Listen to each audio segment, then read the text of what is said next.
Welcome to Content Disrupted, bold takes on brand marketing. I'm your host, Casey Noble, and together we'll explore what it takes to excel in brand marketing at one of the most exciting and disruptive times in industry history. Okay, everybody, welcome back to Content Disrupted, bold takes on brand marketing. Joining us today is Axel Kirstetter, the Vice President of Global Product Marketing at Guidewire Software. Axel's a well-traveled, multilingual marketing and B2B SaaS expert who, throughout his career, has helped both startup and enterprise companies achieve category leadership, aggressive growth targets, and engineer successful exits. He's worked with major brands like Merrill Corporation, DataSite, TomTom, and Intralinks, and he's the recipient of multiple product marketing awards and somehow manages to run marathons, I believe, on the side. So, Axel, welcome to the show. Thank you, Casey. Great to be here. Really appreciate the welcome. I would love, before we dive in, if you can, walk us a little bit through your career journey, just for the benefit of listeners. How did you get into marketing? You've held lots of different roles. You've been in sort of like brand and communications, found your way into product marketing. How did you get to this point? Yeah, I think my journey was a bit of a sort of conscious choices and accidents. Certainly when I started off in marketing, it was actually more business development, and I was just doing different types of things that ended up, formulating a sort of marketing function. Early days of the internet, and at that point, I had experience in a technology that was quite unknown. So my skill set was quite in demand. My very first job setting up points of presence, internet service providers in Mexico. That led me to another job in the UK with a company that was trying to set up a internet service business. And I sort of fell into that niche of, well, you seem to know a few marketing type of things, so why don't you do marketing for us in this general area? And, as the company and product line grows and changes, do some comms work, do some product marketing work, do some for a while, I was actually doing investor relations, believe it or not. And so I just migrated through different things. But over time, I realized I actually like the data aspect of marketing. I'm a bit of a sort of, rational guy, and I gravitated to numbers, ICP definition, TAM, market sizing, some of the strategic elements. And good fit for that was product marketing. I got burnt over some of the softer aspects around, PR and some of the heavy opinions that you can deal with in marketing. I was like, I'm done with this. So I ended up migrating towards more the analytical side of things, and really found a home in there. And product marketing is sort of a nice way to combine a bit of creativity. You still have to have ideas, bring ideas to the table on how you can think about a product, how you can think about addressing your audience. But then also, sticking to some of the hard facts in terms of what is real and what's really just stretching the imagination. And so I'd say initially I sort of fell into it, but then after liking that rational aspect, I just kept seeking out those type of roles, different companies, different environments. I love the idea of, you in the intro, smaller companies and the fast dynamics that you have to have. Every 3-4 months, you got to look again, do we have money? And you got to adjust the way you operate. Bigger companies, annual budgets. If it doesn't make it into the annual budget, you got to wait for another 12 months before any changes happen. So just a different way to operate and think. And I find that applying my craft in different size companies, growth stages, really interesting. Let's talk about the digital landscape such as it is. We have seen a major acceleration, sort of what I think of as the buyer-driven experience, or the need for a more buyer-driven experience. People are interested in, self-directed research. They want to be in control of their, let's say, content experience or research experience. And a lot of the sales process happens independently now. So how, as a product marketer, do you think about, or a marketer in general, do you think about how we need to adjust content for that reality, given this historical mix of, okay, we've got thought leadership initiatives, we've got like our brand content, product marketing is over here as its separate thing. And it seems like now everything sort of blends into a general content experience. So do we need to change how we think about almost content as product, if you will? Yeah, I think there's a lot to that. So my background, B2B, one thing I've noticed is you're kind of stuck with open rates, conversion rates at a certain level. No matter what you try, it doesn't really move the needle in terms of people viewing more, reading more, sharing more, and the sort of dominant definitions of successful content activities that maybe were around 5 years ago. A lot of that is down to, indeed, to your point, buyers now, choose the buying journey. So the linear buying journey of I don't know, awareness through completion through a sale, that doesn't work anymore. People come into the funnel at any point, they leave the funnel at any point, and so it's become really tricky to work out, what content to serve at what stages. That being said, you still need to have go through sort of higher funnel awareness type of content of you don't need to tell people about your solution yet until they've understood what the problem is. And so I think where a shift is beginning to occur is that those brands, B2B, B2C, who are a bit more credible are the ones that lead with educational, informational, insights-driven content. Can be short form, can be long form, doesn't matter, can be text, can be audio, but you have to have some kind of point of view that's unbiased. And in some ways, I'm not quite there to advocate it yet, but in some ways, it's okay to talk about your competitor. One of the things that I always like to do when I speak with vendors is, and they're pitching me is, okay, understand what you do. Who do you compete with? So that I have in my mind, I mean, for me, it does two things. One, can I trust the person? Because if they're going to be buying for them, I'd like to know, what else do I need to be thinking about? But then above all, do I understand the category that you belong to? And if you belong to a category, you should be able to educate me of who else plays in it. And then, next question is, how are you different from them? Vendors who are uncomfortable with that, look, I can go to Gartner, Forrester, G2 Crowd, others, and find out who the competitors are. So it's not exactly a hidden secret anymore, but it does facilitate that relationship, insight driven. To me, it's insights driven selling and marketing that needs to lead. You brought up the concept prior to us, coming on the show of the need to set up a kind of just-in-time content operation. And that seems very tied to what you're talking about in terms of matching content to intent and then bringing that all together with the way that you're presenting content, putting content into the experience, thinking about the content experience, and merchandising, if you will. So can you just explain a little bit to listeners what your concept of a just-in-time content operation looks like and kind of what's driving the need for that? Yeah, there's sort of two aspects to that word. There's the just-in-time and then content operation. Let me deep dive into those. But before I do that, let me try to set again the scene in terms of the problem, where it's coming from. Content departments, if you have one, always struggle to justify what do they do, what's the value that they provide. You have too many individuals, executives requesting content for these micro purposes, micro needs, and you're also a little unsure of where does it fit, what does it do. Heavy opinions on what works, what doesn't. I quite often hear, we tried that, 5 years ago, and it didn't work back then. Well, but things change, our audience changed, things change. And so you have to deal with a lot of these opinions. We talked about, the challenge of formats and image rights and sound rights, depending on what you're trying to do. And then I think, we touched on it briefly, but again, to just double down on this, content purpose, in terms of what content does, I think there's sort of three areas to think about. Insights at the top of the funnel, in terms of everybody wants to learn something. When you leave a buying situation and you've learned something, you just feel good about where things are at. As you go further down the funnel, you do need to think about getting help from your vendor. So what questions am I not asking? How do I think about implementation, whatever you have?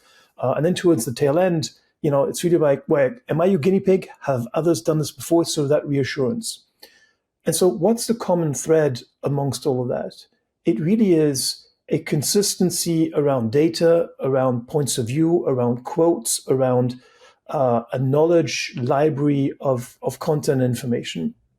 And so, the just in time means you do need to figure out how do you obtain that relevant information on tap via audience insights.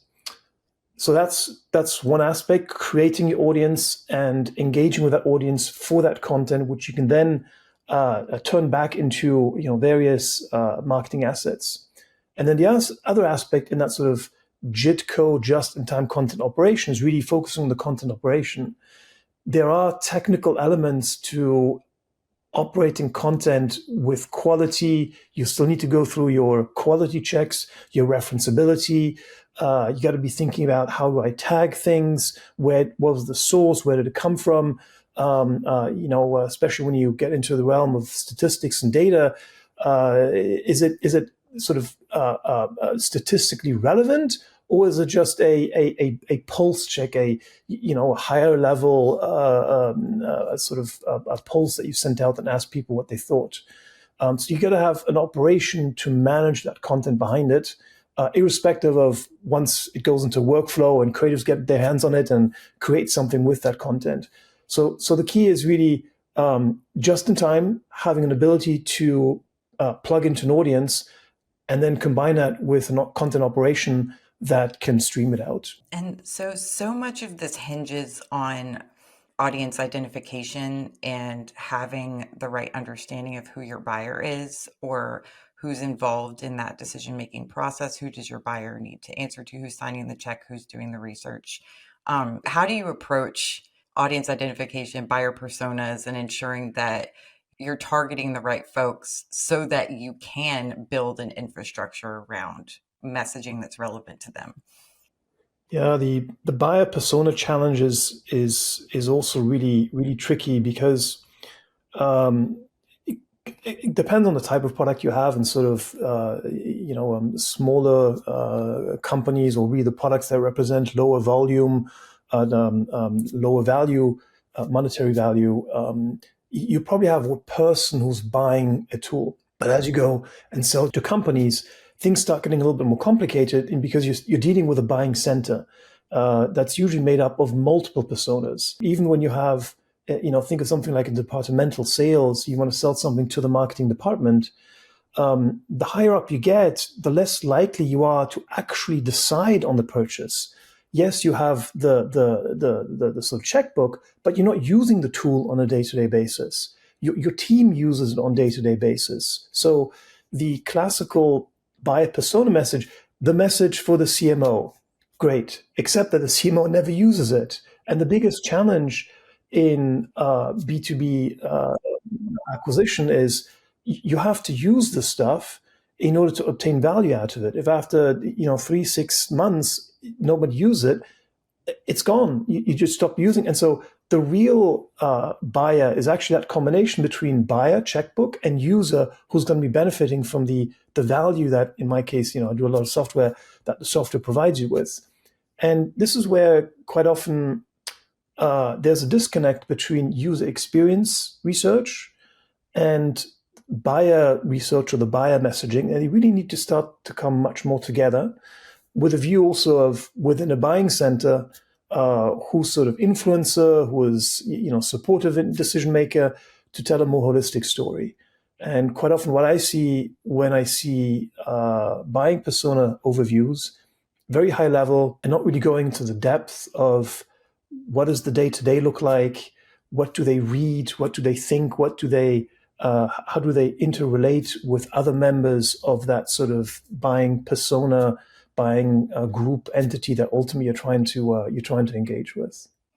Yeah, I think it's so important, the point of connecting the buyer experience post-purchase within the customer experience, right? Which is where I think of content as almost an extension of product. Is how can you expect to retain customers if you're not continuing to educate them even after they've, invested in your product and started using it, whether it's educating them about new ways to derive value, new product launches, and making them aware of that in a way that's contextually relevant. Doesn't feel like you're just saying like, hey, check out this new feature we've got, but really put it into the context of what their business is doing. So are there any specific examples of how you've sort of connected that content journey within Guidewire or other brands? What infrastructures are you putting in place? What tools are you using?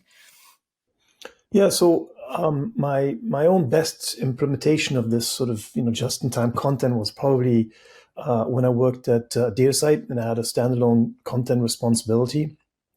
DataSite is software for the M&A participants, and in there it's all about trends, it's all about what's happening, what's sort of the latest and greatest. In some ways, it's kind of like fashion. What are the latest trends? Instead of clothes, you worry about stocks and equities, what have you. But yeah, so we needed to build an audience. The brand was reasonably well recognized. We just needed to tap in and activate that brand a lot more. There was a formal process to invite people to participate, being an audience. That also includes curating the audience in terms of incentives. Hey, we'd like to get your opinion on stuff, so give us some feedback.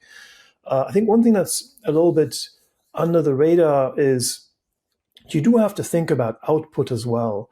And so, in order to run a sort of smooth machine, what are your brand standards? Like, I see quite often, especially infographics and sort of social pieces, they get made in an ad hoc manner. Hey, I have an idea. Let's create something. But you really need to sort of predefine. If we say infographic, what do we want it to look like? And then you plug in the data points or the sort of storyline that you have into that. And obviously, there's always that challenge between does content inform design, or does design inform content? It does have to be a little bit of both, and you do need to think about what the output could look like.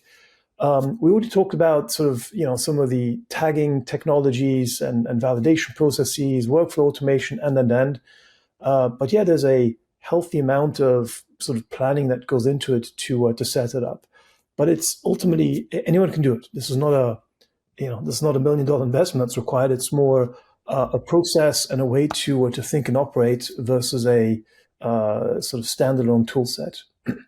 And how are you sort of engineering that internally and driving that kind of shift in thinking from a resource perspective in terms of organizing teams so that there's this really dialed in planning that's happening and the follow through with the, metadata management and tagging? And do you have teams that are handling content, working really closely with the teams handling back end management and delivery? How are you keeping those functions really closely tied together?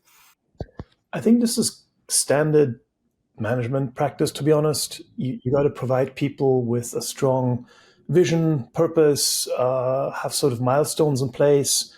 And then also, yeah, I'm a strong believer in this. You got to, if you want to change big things, you got to accept failure and, mistakes in terms of how things get represented and in terms of sort of completeness of vision. And as long as you create the right cultural environment where that becomes accepted, you should be on an okay path. The other thing that I also did when I sort of initially started this thinking is I kind of designed the journey, a theoretical journey.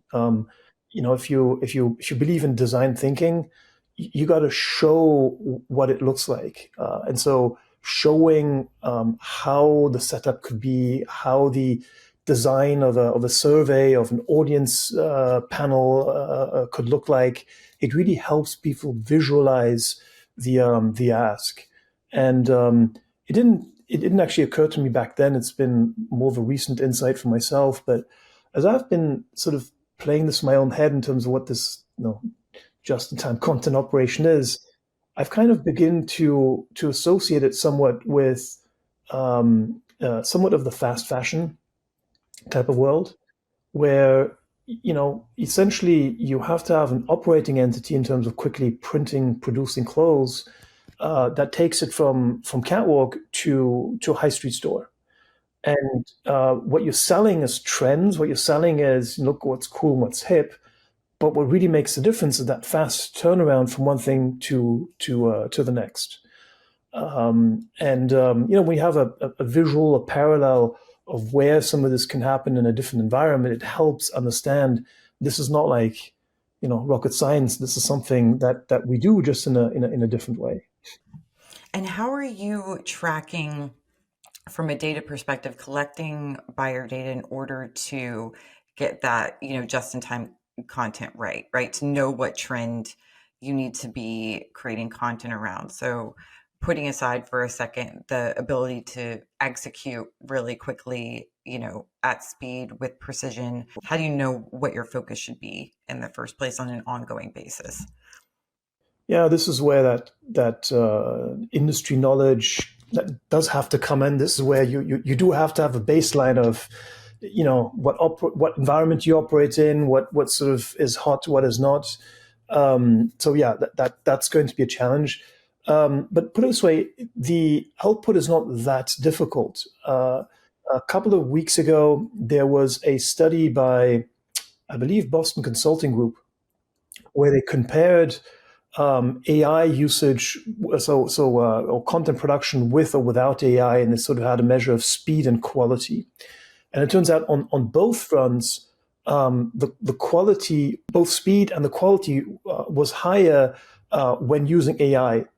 The comparison they used, very simple data points. It wasn't very sophisticated, but they obtained a huge amount of coverage in the media off the back of I think they probably compared, I think it was like 12 or 14 people and a very simple data set that they utilized. This is not a very difficult study to conduct, but they had a clear vision.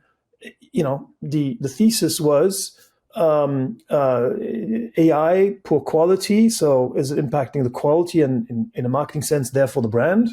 And you kind of had a hunch that it can probably substitute, duplicate some of the work that people are doing. So does it allow us to work faster? And it turns out faster, yes, but quality is not impacted. So there is kind of a win-win. And then obviously in between there's, but you do have to spend a little bit of time navigating the waters to figure out, how to tune the model, how to tune your questions, and that's sort of the net new skill that someone will have to acquire over the next couple of months and years.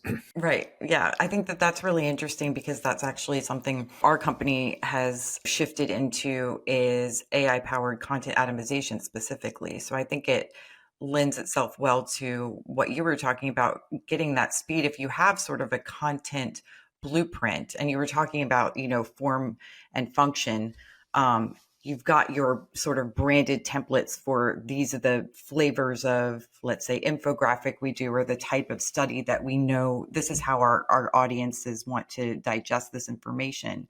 Then you can take a core piece of content, maybe human generated, high quality, but iterate on that really quickly, atomize it, leveraging, the right AI prompts, and then quickly create basically an entire customer journey's worth of content kind of, flowing from one, major anchor asset. So atomization strategy has been around forever, but there's this sort of new angle with AI on how to execute that with much more precision.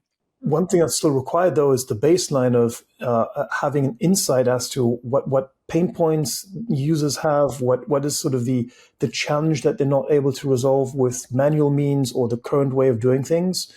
And then once you have that quantified, then you can go to that atomization, content diversification, as you just described. That makes me curious about if you have a favorite messaging framework that you use when you're thinking about long-term, high-level brand messaging and purpose, and then all of the outflows from that and how you're structuring that when you're coming up with your messaging, where then you can trigger some like real-time, timely interactions and conversations off of it. Yeah, when contrasting long term and short term, and I'm beginning to be, believe in this more and more. Long term, you can't mess around with the purpose and your positioning, the essence of who are we, what contribution do we make to wider society. And what I see quite often with companies is that they keep fiddling with this sort of purpose around every 2 years, or there's a new president, CEO, there's a new head of sales coming in, and that's a mistake. You got to have that consistency of purpose that transcends people, that transcends chapters and timeframes. Difficult to get there, so to have that purpose clarity. But once you have it, once it's understood, once it's documented, once it's annually refined and repeated, once you hire board members in support of that purpose, once they hire executive or check in with executive values on that purpose, there's sort of a cultural wave that means what the company stands for. And then you can adjust the messaging to support that positioning. I think this is always where the confusion comes in. Messaging is temporary. Positioning is, I don't want to say permanent, but longer term. And yes, you can adjust your positioning. For sure, you have to over time. But messaging is something that you can do. You can run a campaign program for 6-9 months on a topical area, but don't mess around with your positioning. Those two things are not quite the same. And I think where a lot of executives and a lot of companies struggle with is, how do you live your purpose? How do you live your values? Yet at the same time, allow yourself to dabble, experiment with different elements of messaging in market. So what are your best practices for ensuring you've got the right positioning down, so that you're not shifting every 6 months? Because we see this all the time as well. It's so you got to have a clarity which market you operate in, and this is which problems you solve. This is always a challenge when companies who create a category tend to do better and so forth. But really, you don't create categories. Analysts and influencers do. What you do is you solve a problem. And if you're clear about the impact of that problem, I mean, think of, Uber, for example, right? When they sort of, they did not solve the problem of helping people drive from point A to point B. That existed before.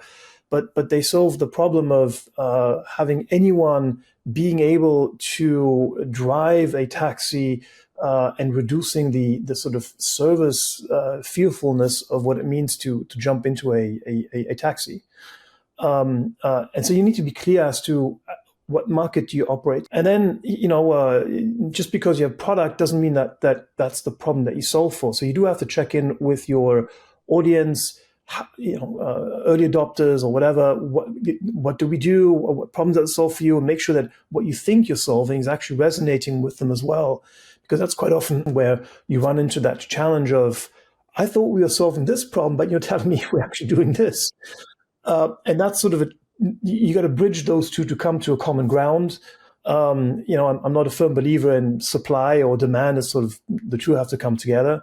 And then you have your pillars to your brand in terms of what do we believe in, what do we stand for, and then the sort of third element as part of that is your proof points. In terms of volume of people that you've helped, patents that you have, or whatever sort of in the specifics makes sense to talk about. Yeah, one of my favorite frameworks, I'm sure you're familiar with Clayton Christensen and the jobs to be done kind of framework. And that resonates so much, I think, with getting your positioning right. Is there shouldn't be those surprises. You really need to make sure you understand the jobs to be done. And to your previous point, I think, being able to recognize the relationships between those users and their jobs to be done, and then the buyers, their jobs to be done, and the teams that surround those folks. I like jobs to be done. It's a good, powerful framework. Yeah, it's so practical and seems so obvious in a way, but I think somewhere along the way, some marketers have lost sight of like the practicality and the importance of the utility of content, where we sort of swung from big brand advertising into really precise performance marketing. And now we're seeing kind of a swing back, I think, to building brand and thought leadership. But there's always been that underlying truth that information has value, and it's a key function of, I think, any brand, any organization, and certainly of marketing in general. I'm wondering if you can talk a little bit about performance metrics that you're measuring. KPIs have evolved over time, and with this idea of a just-in-time content operation, which is obviously impacting efficiency, should be reducing content waste in a way. But what other metrics are you looking at in implementing the operation? Yeah, I think there's sort of two elements. Content production in a sense of, do I have the right, by that I mean, do I have the right input quality to produce content in the first place? One thing that's always behind the scene, especially now with AI, is also quality of content. So a brand that regurgitates unqualified, sort of investigated information, it impacts their brand negatively. So you do have to make sure that when you say, this is where the market is at, what have you, you can back that up. And you do have to have a sensibility from, if you say, the market wants whatever X based on asking 20 people, it's not exactly statistically significant. But can you say we like a little social thing based on our poll, whatever 80% said this? Sure, So you got to have mental clarity as to what the quality of your input is. If you have done a survey with 1,000 people, that is quality input. So that's at the input level. At the output level, there's still sort of that, how big is your database? What's the freshness of the database? How is the engagement levels, open, shared, etc. But I'm nowadays, the only thing I'm really interested in is shared, opened, engaged, and especially on the inbound front in your target audience. So when you apply sort of a account-based notion on top of that, it's great to say, your website was visited by 10,000 people. Are they in my target audience? Because otherwise it makes absolutely no difference. And in this case, target audience means I'm after 10 accounts, and great, look, 10,000 visits to your website, 50% comes from your target account. Well done. But if it's 500, then you're sort of missing the mark, because there's a lot of investment that goes into making this happen, from creating content, from utilizing it, and actually that it mightn't sound like a lot, but now you're required working with sales, working with your inside sales, BDR departments, what have you. Who are you going after? And that changes over time as well as you qualify people in, qualified out. It requires that sort of syncing up with other departments, which quite often it's easier to just say, did I do a survey? Yes. Did I do a webinar? Yes. Did I send out an infographic? Yes. Great, job done. The classic check boxes. So you mentioned, the importance, I think, of expertise and even generating your own reliable market data, being a leader in your industry, being a master of your industry, being able to guide your customers. And some of that is you're having your own proprietary data that you're able to present rather than relying on others. And I'm wondering how you're thinking about how AI and the rise of people, for right or wrong, using tools like ChatGPT and not realizing the limitations of, at least with that particular tool, the data set behind it, or the data that's been used to train it, and sort of turning to AI for expertise. How is that going to transform where brands need to fit in that equation? And do you think it'll undermine the trustworthiness of data, or cause people to kind of bypass brand-centric expertise? Yeah. That's a big challenge in the industry, right? I do think I'm a big believer, user, whatever, of AI tools to augment and accelerate the work that I do, that I encourage my team to do as well. but I'm also very clear as to truthfulness, accuracy, and proprietary ownership of data. You know, when I don't know, when Salesforce says, you know, whatever, this is the data running through our systems, and therefore this is where the market is at, and so forth, you assume automatically it has quality. Now, I wouldn't expect them to give that to ChatGPT or others, OpenAI, because it's their proprietary data. There is in the legal space, there is only really sort of three companies who kind of have all of the case law in the US. So they have all of the cases of everything that's always been done through the courts. They've documented and so forth. And so it makes absolutely no sense for them to give that to OpenAI to read freely, because otherwise their case law is readable. But you can be absolutely sure that they're building out their own, it's going to be LLM, large language model for the legal practices, because that's where ultimately people will be wanting to pay money for. And at that point, unless you're a super specialized lawyer, you're going to be running into some problems, because why would someone pay you as a lawyer when all that is codified via a bot? So critical to have your own data, critical to have your own knowledge base, and then your other aspect of that is, once you have it, how do you activate it into monetizable content, directly or indirectly? And what other trends, looking forward, are you tracking? What's on the horizon that you as a business leader are thinking about or concerned about moving forward? Yeah, for sure, it's that AI element. It's also how AI is going to impact talent. What are the new skills that you need to look for in terms of really? It's kind of currently have staff and they can be complemented with AI. And I think as you fast forward, and again, I don't know the time frame, a year, 2 years, you kind of need to start thinking differently. What staff do I need to have to augment what I can already do with AI? And here the challenge that you're going to run into is, it's kind of what we discussed around, well, how do you know what is true, what isn't? How do you know what questions to ask in the first place?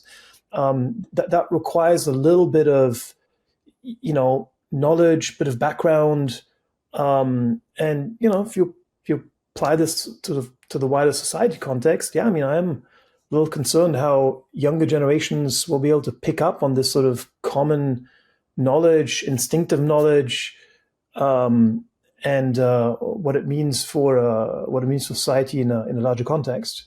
But work-wise, where my head is at, for sure, you got to figure out how to integrate AI into your processes, and then work out, as you build teams, as you build objectives, how do tools fit into those, and how do people help those tools to be used successfully? Because it is going to be difficult to figure out, what data can I use, can't I use, what is accurate, what is inaccurate, what is this sort of creative output that we want to have.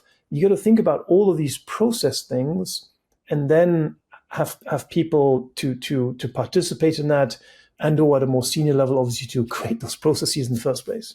I appreciate all of your thoughts on what the future looks like from a content marketing perspective, building a more buyer-driven experience and a just-in-time content operation. If I can keep you for just a couple more minutes, I would love to run you through a quick speed round just for fun. So ask you a few questions, and you just give me your top of mind response. I suck at speed rounds, but might as well have fun. This is the fun part. Yeah, just first thing that comes to mind. So as a marketer, you kind of touched on this before, but as a marketer, what keeps you up at night? Usually it's nothing work related. It's a bit more personal, but the spirit of the message. Yeah, I am, wide awake around the sort of impact of AI tools, and we talked about it at length here and what it means to operate successfully. I think this is a huge game changer. And if you're not constantly thinking about how do you justify what you do, when tools can do, what I do, what my team does in a very effective manner, then you're not sort of fully alert in terms of what's happening around you. And what keeps you going? I am one of those people. I have a natural amount of drive and energy. Not sure it comes across, but I sort of wake up and go. And ultimately, it's a combination of wanting to commercialize. I'm not a salesperson, but I like dealing with customers, partners. I like dealing with people. And to me, it's really not the challenge, the playfulness, the engagement with the market at large, having that intellectual dialogue, and then acting up on those little hints. You gave me a few little hints that I'm going to do a little bit of dig, a bit of research on just in this discussion. That's what keeps me motivated and going. Whenever I see something in the news or read something, I go online. What does this mean? And sort of what is it all about? Because I'm constantly trying to learn and trying to improve my own knowledge base. I love that. I feel like it's rigor is so important. That's kind of how I think about it, is just like, a rigorous approach to learning and understanding, because there's so many tools, and AI being one of them. We know from experience that there's rarely, if ever, silver bullets in marketing, right? There's the hard work and thinking that has to be done. So I love that. That's something that, reinvigorates you, is just that desire to be intellectually rigorous. Rigor and curiosity. I think that's one of the words that I heavily gravitate to nowadays. Also, when I interview people, are you curious? There's nothing like someone comes into an interview who's done their research about you, heard you on a podcast, you had this perspective, and that really sort of engages you because they're curious. Right. And if we go full circle, you've really described throughout this conversation the importance of being a curious brand, right? Like that's really at the core of mastering your market, being curious about your audience. That never ends. And as soon as you lose that edge, you're sort of, that's where growth ends. You'll be in But trouble. exactly. So, what marketing term do you love? Audience. Kind of fits into this, but it used to be buyers and prospects and sort of customers, but I think nowadays no one is buying from you as such just because you have a good message, even a perfect product. But you're on the right path if you have an audience that is listening. What marketing term on the flip side do you hate? I knew you'd ask me that. Let's see. It's probably in the digital area. I don't know, SEO optimize. I don't know what that means anymore. Optimized to what? To sort of a Google trending term that has nothing to do with you, but it's trending, so you're siphoning off some traffic that you don't need. Or SEO optimization specialists, where organic and paid always needs to come together. It's like, it's sort of a never-ending nightmare of what exactly does SEO optimize mean? Great, we got the title tag fixed. Okay, show them the H1 tag. What's H1? Okay. Right. And I feel like SEO is coming back into the forefront of some conversations we're having with clients now. And I think because of, with AI, so much about, search experience is potentially changing and people are sort of like scrambling, but also your point about qualified audience, right? Suddenly people are realizing it's like, before it was, showing up for a million different terms and sort of, turning the floodlights on. And now it's about matching intent in really smart ways. And that sort of changes the game. Intent. Keyword there, intent.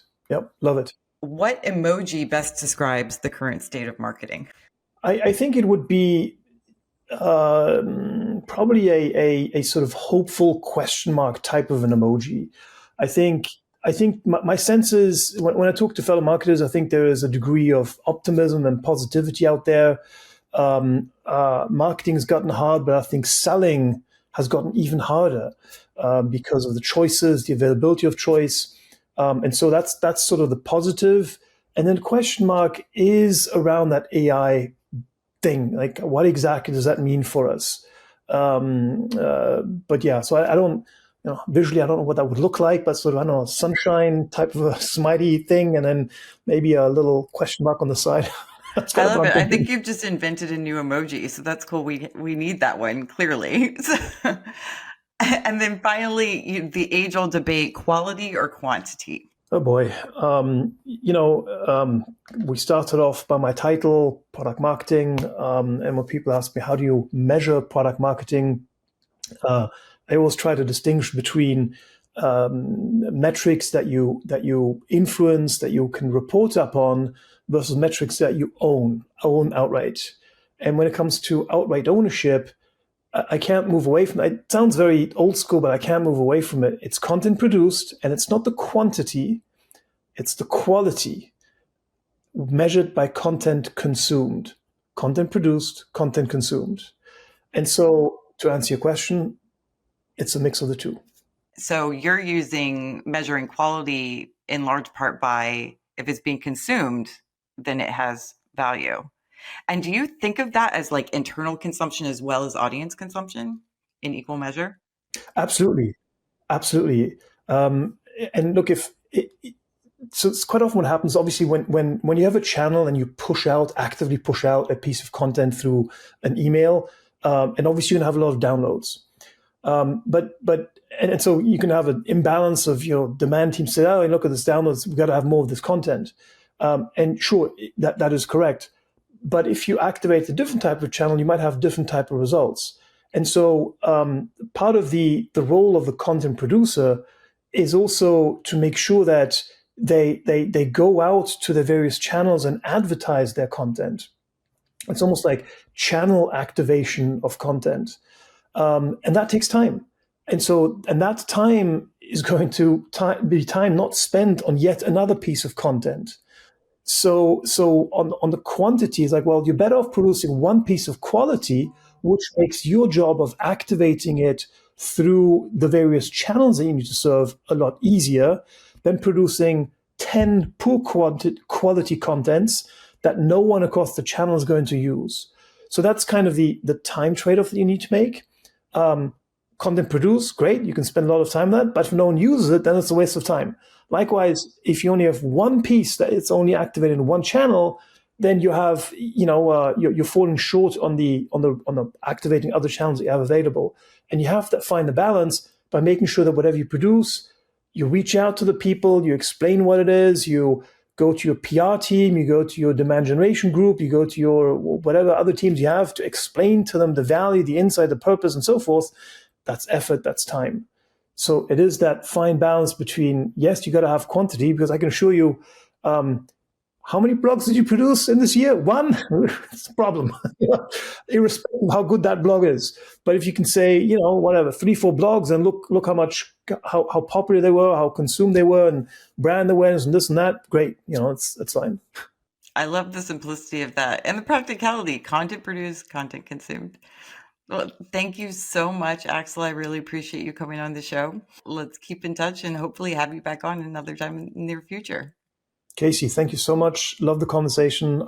It's really nice to have someone so engaged in the topic. You're not just an interviewer, so to speak. You're actually a dialogue partner, which I really appreciate when doing a quality podcast. It's a pleasure to get to exchange ideas with you.